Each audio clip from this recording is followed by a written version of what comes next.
हथवा में लिहले नारद पोथिया पतरवायर। घूमी घूमी लगना सोचा मेरे ललनवाय। घूमी घूमी लगना सोचा मेरे ललनवा। अपनी महलिया से बोले ले हिमाचल राजा। मोरे घरे धियावा कुंवारी रे ललनवाय। मोरे घरे धियावा कुंवार रे ललनवा।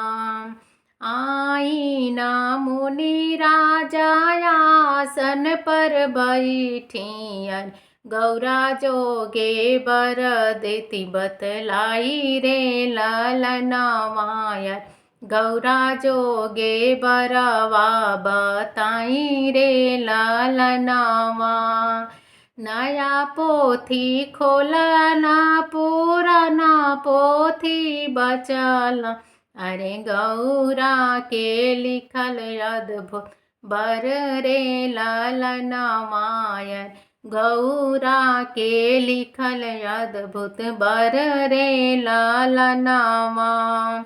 नदिया किनारे गौरा करेली तपस्या।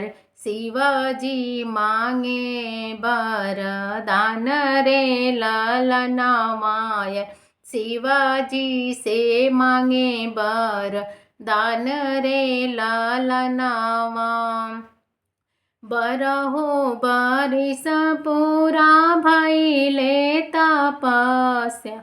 अरे शिव दिहले दरस दिखाई रे ललनवाय। शिव दिहले दरस दिखाई रे ललनवा।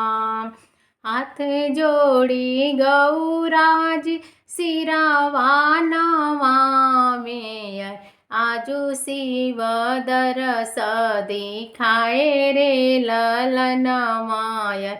आजू शिवजी दरस दिखाए रे ललनवा। उहवा से घर जब गौरा लौटली।